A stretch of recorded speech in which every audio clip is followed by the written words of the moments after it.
आप सभी को राधे राधे, जय श्री कृष्णा। दोस्तों, आज की है लीला कथा हमारे साथ नीरज जी ने मध्य प्रदेश से शेयर की है। इस लीला कथा के माध्यम से ठाकुर जी ने बहुत अच्छा मार्गदर्शन किया है। लीला कथा को सुनाने से पहले मैं आपको एक बात कहना चाहती हूँ। देखिए, जब भी ठाकुर जी हमारा कोई मार्गदर्शन करते हैं या हम किसी बात से अनजान होते हैं और हमें बाद में पता चलता है हमारे द्वारा वह भूल हो चुकी होती है, उसके पश्चात जब हमारा मार्गदर्शन होता है तो हमारे मन में आता है कि हमसे यह बहुत बड़ा अपराध हो गया, हमसे यह बड़ी भूल हो गई और अब इसका प्रारब्ध हमें भुगतना ही पड़ेगा। तो दोस्तों, जब भी ठाकुर जी हमारा मार्गदर्शन करते हैं किसी के द्वारा या किसी माध्यम से, उससे पहले जो हमसे भूल होती है, अज्ञानता के कारण, किसी चीज के बारे में पता न होने के कारण जो हमसे भूल चूक होती है, उसे ठाकुर जी माफ कर देते हैं, क्योंकि हमें उसके बारे में ज्ञान नहीं था,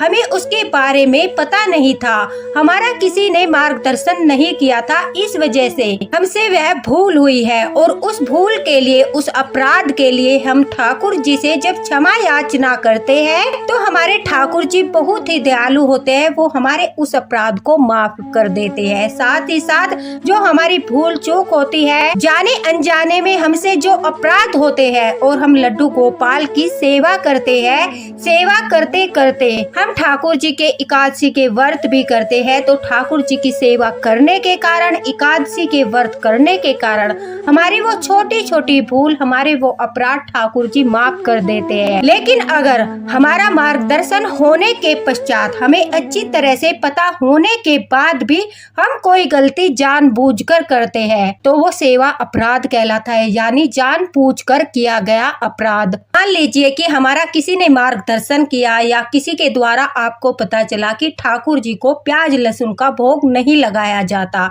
उसके पश्चात भी आप प्याज लहसुन से बने भोजन का भोग जानबूझकर ठाकुर जी को लगा रहे हैं कि हम जो खाते हैं उसी का भोग हम ठाकुर जी को लगाएंगे। ऐसा कुछ नहीं होता। अपने मनमानी आचरण के कारण हमें जिस बारे में ठाकुर जी ने मार्गदर्शन कर दिया है, लेकिन हम उस बात को न मानकर और जानते हुए कि यह अपराध है फिर भी उस कार्य को करते हैं, तो वो सेवा अपराध के अंतर्गत आता है और उसका प्रारब्ध हमें भुगतना पड़ता है। लेकिन जाने अनजाने में, जिसके बारे में हमें ज्ञान नहीं है, भूलवश हमसे कोई अपराध बन गया है, हमें फिर बाद में पता चलता है, हम ठाकुर जी से माफी मांगते हैं, तो ठाकुर जी हमारे उस अपराध को माफ कर देते हैं और माफ करने के पश्चात हमें ठाकुर जी का आशीर्वाद भी प्राप्त होता है। इसलिए घबराना नहीं चाहिए। जब भी कभी किसी बात के बारे में किसी के माध्यम के द्वारा आपका मार्गदर्शन हो, उसी समय अपनी सेवा में उसे अपनाना चाहिए। ठाकुर जी से क्षमा याचना करके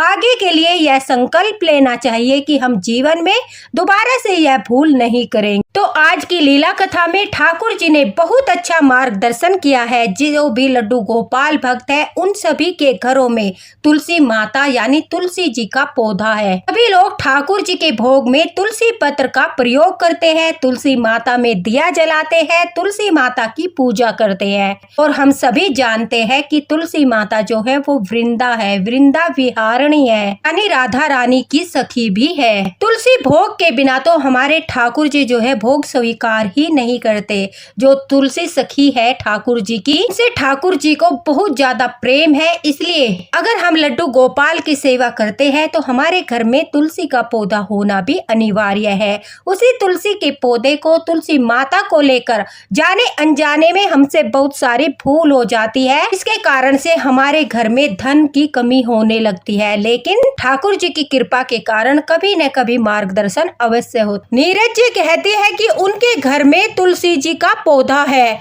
वो ठाकुर जी की सेवा करती है, लड्डू गोपाल को हमेशा तुलसी भोग देती है। उनके भोजन में, उनके स्नान में, उनके दूध में, सभी चीजों में वो तुलसी पत्र अवश्य ही डालती है। ठाकुर जी तो घर में विराजित थे, लेकिन वो एकादशी का व्रत नहीं करती थी। लेकिन उन्हें अच्छे से पता था कि एकादशी के दिन जो है तुलसी पत्र नहीं तोड़ा जाता। अगर तुलसी पत्र हम तोड़ते हैं तो हमें सेवा अपराध लगता है, हमारे ऊपर से ठाकुर जी की कृपा हट जाती है। वह रविवार के दिन, अमावस्या के दिन, मंगलवार के दिन और एकादशी के दिन तुलसी पत्र नहीं तोड़ती थी।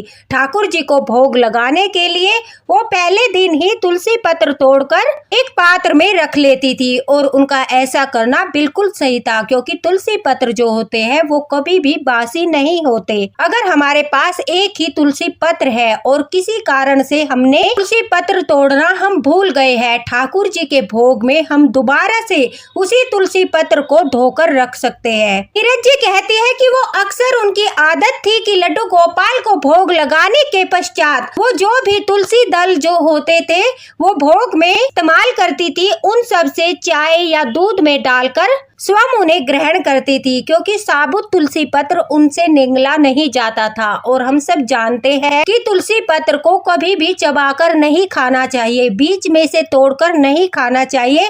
अगर हमारी इच्छा है तुलसी पत्र प्रसाद रूप में ग्रहण करने की तो हम पानी के साथ उन्हें निगलते हैं, अन्यथा आप जो है चाय दूध में डालकर जो छानने के बाद तुलसी पत्र बच जाते हैं उन्हें किसी गमले में विसर्जित कर दीजिए, यह सबसे उत्तम उपाय है। अन्यथा अगर आप निगल सकते हैं तो पानी के साथ तुलसी पत्र लीजिए। नीरज जी कहती है कि वो इसी प्रकार से हमेशा तुलसी पत्र का इस्तेमाल करती थी। कभी कभी वो अलग से तुलसी पत्र तोड़कर भी अपनी चाय में दूध वगैरह में डालती थी। अब उन्हें इस बात का ज्ञान नहीं था कि द्वादशी के दिन भी तुलसी पत्र को नहीं तोड़ा जाता, यह घोर अपराध माना जाता है। क्योंकि देखिए, एकादशी का व्रत रखने वाले द्वादशी के दिन पारण करते हैं, उस समय वो तुलसी पत्र को निगलकर अपने व्रत को पूरा करते हैं। लेकिन नीरज जी नहीं जानती थी कि जो पत्र तुलसी पत्र भक्त लेकर पारण करते हैं, निगलते हैं, वो ठाकुर जी के चरणों में चढ़ा हुआ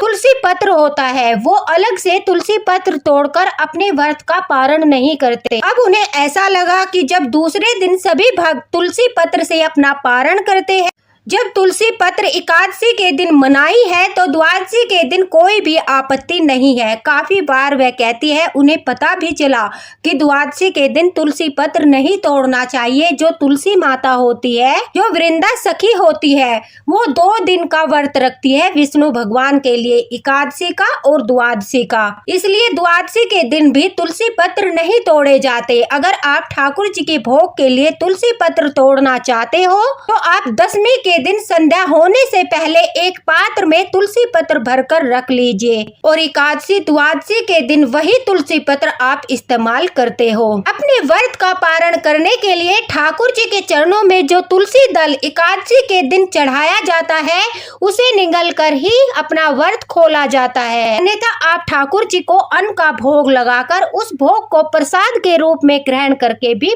पारण कर सकते हो। नीरज जी इस बात से अज्ञान थी। अब वह कहती है ठाकुर जी की सेवा करते करते उन्हें काफी समय हो गया था। अब उनके मन में विचार आया वो ठाकुर जी की सेवा तो करती ही है तो वो एकादशी का व्रत भी प्रारंभ कर दे।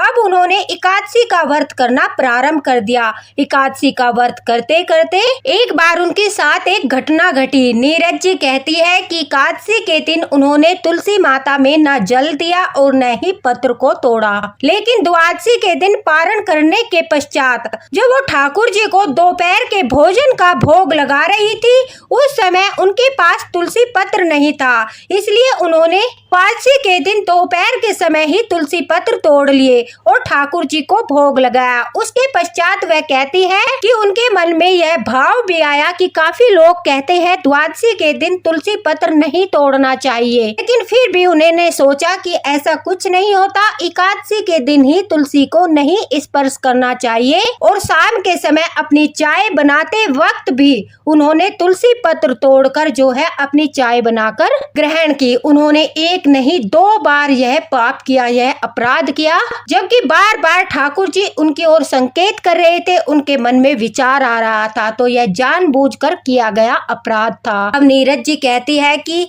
द्वादशी के अगले दिन त्रोदशी के दिन ही उनके साथ एक दुर्घटना होती है। वह कहती है कि वो सुबह के समय ठाकुर जी की सेवा करने के पश्चात अपने बेटे को स्कूल छोड़ने के लिए जाती है, लेकिन जब वो घर वापस आती है तो देखती है उनके सभी दरवाजे दरवाजे खुले हुए थे। उनके हस्बैंड ऑफिस जा चुके थे, इसलिए नीरज जी घर का ताला लगाकर अपने बेटे को ऑफिस छोड़ने के लिए गई थी। नीरज जी कहती है घर का ताला खुला हुआ देखकर वो एकदम से घबरा गई। अंदर जाकर देखा तो उनके सारे जो गहने थे, जो घर में कैश रखा था, वो सब कुछ चोरी हो चुका था। वो पूरी तरह से बर्बाद हो चुके थे क्योंकि बड़ी मेहनत के साथ उन्होंने अपने गहने बनवाए थे। उनके घर में जो कैश रखा था वो उनके पति की जमा पूंजी थी, वो सब कुछ लुट चुका था। अब जो है वो जोर जोर से रोने लगी और कहने लगी, हे ठाकुर जी, हमारे घर में इतनी बड़ी चोरी कैसे हो गई? आपने रक्षा क्यों नहीं की? आपने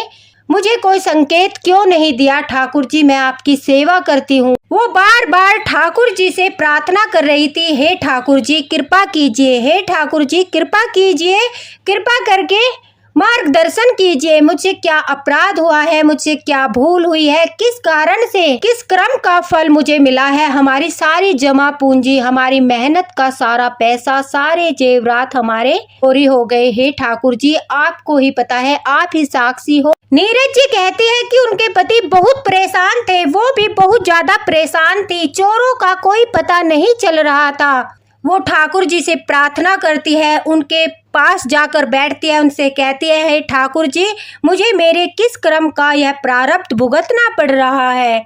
मुझे क्या भूल हुई है? कृपा करके मेरा मार्गदर्शन कीजिए। पूरा दिन रोते रोते ठाकुर जी से प्रार्थना करते करते संध्या हो गई। अब संध्या होने के पश्चात ठाकुर जी को भोग लगाकर नीरज जी ने विश्राम कराया। वह कहती है कि विश्राम कराने के पश्चात वो स्वयं भी सोने के लिए गई, लेकिन दोनों पति पत्नी चिंता के कारण सो नहीं पा रहे थे। इसलिए वो ठाकुर जी के पास आकर ही उनके बिस्तर के पास बैठ गई। वहां पर बैठे बैठे नीरज जी कहती है उनकी आंखें लग गई और वो ठाकुर जी के बिस्तर के पैरों की तरफ यानी चरणों की तरफ ठाकुर जी के अपना सर रखकर लेट रही थी। तभी अचानक से उन्हें एक सौपन दिखाई दिया। नीरज जी कहती है कि सौपन में मुझे बहुत बड़ा तुलसी का पौधा दिखाई दिया। उस तुलसी के पौधे को देखकर मैं बहुत प्रसन्न हो रही थी। मैं सोच रही थी कि कितनी हरी भरी तुलसी है, कितने प्यारे पत्ते हैं। अब मैं इन पत्तों से ठाकुर जी को भोग लगाऊंगी, अपने बच्चे के दूध में डालकर उसे दूध पिलाऊंगी, क्योंकि उसे भी तुलसी का दूध बहुत पसंद था। इसलिए वह कहती है कि जैसे ही मैं सौपन में तुलसी पत्र तोड़ने के लिए आगे बढ़ती हूँ तो अचानक से मेरी नजर वहाँ पर बैठे हुए एक बच्चे पर पड़ती है। उस बच्चे के हाथ में छड़ी थी। जैसे ही मैं तुलसी पत्र तोड़ने के लिए हाथ बढ़ाती हूँ तो वह बड़े जोर से मेरे हाथों पर छड़ी मारता है। जब जब मैं तुलसी पत्र तोड़ने के लिए हाथ बढ़ाती हूँ तब तब वह बच्चा मेरे हाथों पे छड़ी मारता है। अब नीरज जी कहती है, मैं उस बच्चे की तरफ देखती हूँ और उससे कहती हूँ कि बेटा, मुझे तुलसी पत्र तोड़ने दो, मुझे ठाकुर जी को भोग लगाना है, मुझे अपने बेटे के दूध में तुलसी पत्र डालने हैं। और देखो कितनी हरी भरी तुलसी है, कितने सारे पत्ते हैं, थोड़े से पत्ते मैं तोड़ लूंगी तो तुम्हारा क्या जाएगा। अब वह बच्चा गुस्से से, बड़ी ही गुस्से भरी आंखों से नीरज जी कहते हैं उनकी तरफ देखता है और कहता है कि तुलसी को छूना भी मत, तुलसी को स्पर्श भी मत करना। क्या तुम्हें नहीं पता, तुलसी को छूना अपराध है। आज के दिन तुलसी को नहीं छूना चाहिए और तुम बार बार जानबूझकर यह अपराध करती हो।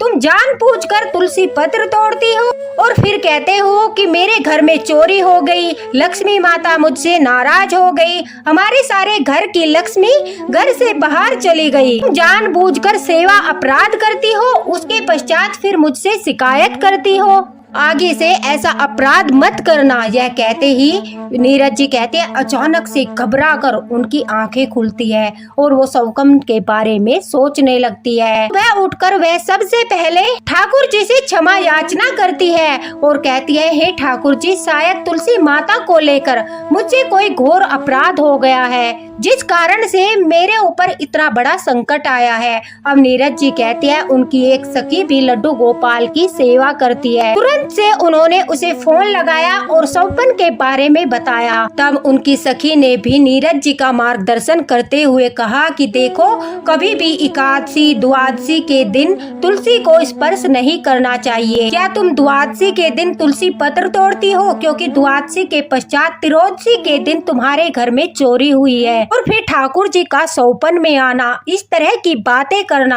साफ साफ पता चल रहा है कि तुमसे कोई तुलसी माता को लेकर घोर अपराध बना है, जिस कारण से लक्ष्मी माता नाराज हो गई है। अब जो नीरज जी है उन्हें याद आता है कि वो द्वादशी के दिन तो जानबूझकर तुलसी पत्र तोड़ती है, क्योंकि उन्हें ऐसा लगता है कि यह सब कही सुनी बातें हैं। एकादशी के दिन तुलसी माता को स्पर्श नहीं करना चाहिए, सिर्फ द्वादशी के दिन तोड़ने से कुछ नहीं होता। अब वह कहती है कि मुझसे अपराध हो गया। दोस्तों, कुछ दिन पहले प्रेमानंद जी महाराज, पूज्य महाराज जी ने भी अपने सत्संग में यह बताया था कि अगर हम द्वादशी के दिन तुलसी पत्र तोड़ते हैं तो ब्राह हत्या जैसा पाप हमें लगता है, क्योंकि तुलसी माता जो होती है वो द्वादशी के दिन भी व्रत रखती है। इसलिए अगर आप ठाकुर जी को भोग लगाना चाहते हो तो आप दशमी को संध्या से पहले तुलसी पत्र तोड़कर रख सकते हो, लेकिन एकादशी और द्वादशी के दिन आपको तुलसी पत्र नहीं तोड़ने चाहिए। अब जो है नीरज जी की सखी ने यह बात भी नीरज जी को बताई कि प्रेमानंद जी महाराज जी ने भी, पूज्य महाराज जी ने भी हमें सावधान किया था कि हमें द्वादशी के दिन तुलसी पत्र नहीं तोड़ने चाहिए, वरना हमें ब्राह्मण हत्या जितना पाप लगता है। माता लक्ष्मी नाराज होती है, भगवान नाराज होते हैं, विष्णु भगवान ठाकुर जी नाराज होते हैं। अब यह बात जानने के पश्चात नीरज जी कहती है, मैं दौड़कर तुलसी माता के पास गई, उनके चरणों में गिरकर माथा रखकर उनसे माफी मांगी, ठाकुर जी से अपने इस घोर अपराध के लिए माफी मांगी और उनसे प्रार्थना की कि अपनी कृपा कीजिए, मेरे इस अपराध की सजा मुझे मिल चुकी है, मेरे घर में जितनी लक्ष्मी थी वो सब जा चुकी है, मेरे इस अपराध को माफ कीजिए और फिर से हमारे ऊपर कृपा कीजिए। अब नीरज जी कहते हैं कि एकादशी के व्रत करते करते और इस नियम का पालन करते हुए भी उन्हें काफी समय हो गया था। उन्होंने बड़ी ही गहन जानकारी के अनुसार तुलसी के पौधे के बारे में कई बातों को और हमारे साथ शेयर किया है। दोस्तों, मैं आपको बताती हूँ, अगर हमारे घर में तुलसी माता है तो कभी भी आपको जो तुलसी पत्र है वो अपने नाखून से नहीं तोड़ने चाहिए। उंगलियों का इस्तेमाल कर कर आपको तुलसी माता से आज्ञा लेकर तुलसी पत्र तोड़ने चाहिए। आपको कभी भी एक साथ 3-4 तुलसी पत्र नहीं तोड़ने चाहिए। तुलसी माता का एक एक पत्ता उंगलियों की सहायता से तोड़ना चाहिए। सूर्यास्त के पश्चात कभी भी आपको तुलसी पत्र नहीं तोड़ना चाहिए। सूखी हुई तुलसी की पत्तियों को कभी भी आपको फेंकना नहीं चाहिए। तुलसी की सूखी लकड़ियों को आपको कभी भी फेंकना नहीं चाहिए, आपको उन्हें विसर्जित करना चाहिए। बिना स्नान किए कभी भी तुलसी माता को नहीं छूना चाहिए, स्पर्श नहीं करना चाहिए। हाथ धोकर ही तुलसी माता को हमेशा स्पर्श करना चाहिए। अगर हमारे घर में तुलसी का पौधा है तो उन्हें माता लक्ष्मी का रूप मानकर उनका सम्मान करना चाहिए। हमेशा उनके ऊपर एक छोटी सी लाल रंग की चुनरी बांध कर रखनी चाहिए। समय समय पर तुलसी माता को जल समर्पित करना चाहिए। हमें बहुत ही सावधानी के साथ सम्मान पूर्वक तुलसी के पौधे की देखभाल करनी चाहिए। अब नीरज जी कहती है, धीरे धीरे शायद ठाकुर जी ने मेरे अपराध को क्षमा कर दिया, क्योंकि मैं जानबूझकर यह सेवा अपराध कर रही थी। मेरे मन में बार बार आता था, ठाकुर जी बार बार संकेत करते थे, लेकिन मैं यह सोचकर कि ऐसा कुछ नहीं होता, द्वादशी के दिन यह अपराध करती थी। तो दोस्तों, अगर आप भी इस बारे में नहीं जानते थे कि तुलसी माता के पत्तों को द्वादशी के दिन भी नहीं तोड़ना चाहिए, आज आपका मार्गदर्शन ठाकुर जी ने किया है इस लीला कथा के माध्यम से। तो आज से ही इस नियम को अपने जीवन में धारण कर लीजिए और एकादशी और द्वादशी के दिन तुलसी पत्र को नहीं तोड़िए। अगर आपसे यह अपराध बन गया है, जाने अनजाने में आपसे यह भूल हुई है, तो आप इसके लिए ठाकुर जी से क्षमा याचना कीजिए कि जाने अनजाने में किए गए अपराध को ठाकुर जी माफ कर देते हैं। माता तुलसी से माफी मांगिए और यह संकल्प लीजिए कि आज के बाद आप दोबारा से अपने जीवन में ऐसा अपराध नहीं करेंगे। द्वादशी के दिन हम अपने एकादशी व्रत का पारण कर लेते हैं। अगर आपके पास तुलसी पत्र ठाकुर जी को भोग लगाने के लिए समाप्त हो गए हैं तो आप तुलसी की माला का प्रयोग कर सकते हो। आप तुलसी की जो छोटी सी सूखी हुई लकड़ी रहती है उसे अपने पास एक डब्बे में बंद करके रखिए। जब भी कभी ऐसी विपदा आए कि तुलसी पत्र नहीं है, आप थाली में वह तुलसी की लकड़ी रखकर ठाकुर जी को भोग स्वीकार करा सकते हो, लेकिन आप यह सेवा अपराध बिल्कुल भी मत कीजिए कि आप एकादशी और द्वादशी के दिन तुलसी पत्र तोड़ते हो। ठाकुर जी की कृपा से नीरज जी कहती है अब धीरे धीरे उनके घर की स्थिति अच्छी हो रही है। ठाकुर जी की कृपा से उनके पास पर्याप्त धन है। नीरज जी कहती है अगर उनके घर में चोरी हुई, उनका बहुत सारा सामान जो है चोरी हो गया, उनकी जमा पूंजी सब चोरी हो गई, लेकिन क्षमा याचना करने के पश्चात, एकादशी के व्रत करने के पश्चात ठाकुर जी ने धन कमाने के दूसरे रास्ते भी खोल दिए। शायद माँ लक्ष्मी ने उन्हें माफ कर दिया है, ठाकुर जी ने उन्हें माफ कर दिया है। इस वजह से बहुत जल्दी ही उन्होंने जितना धन गंवाया था उतना पर्याप्त धन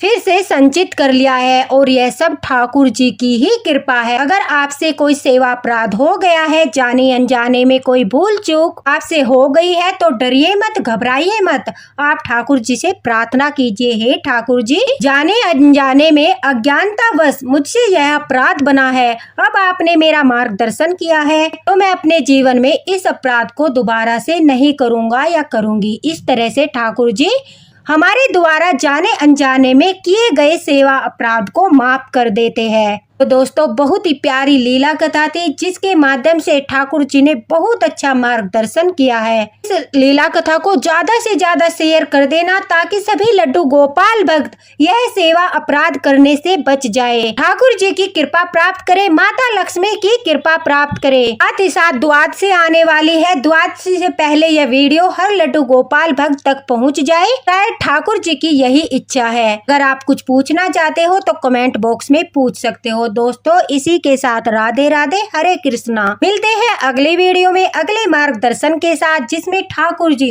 किसी न किसी माध्यम से कोई मार्गदर्शन अवश्य ही करेंगे। राधे राधे, जय हरिवंश।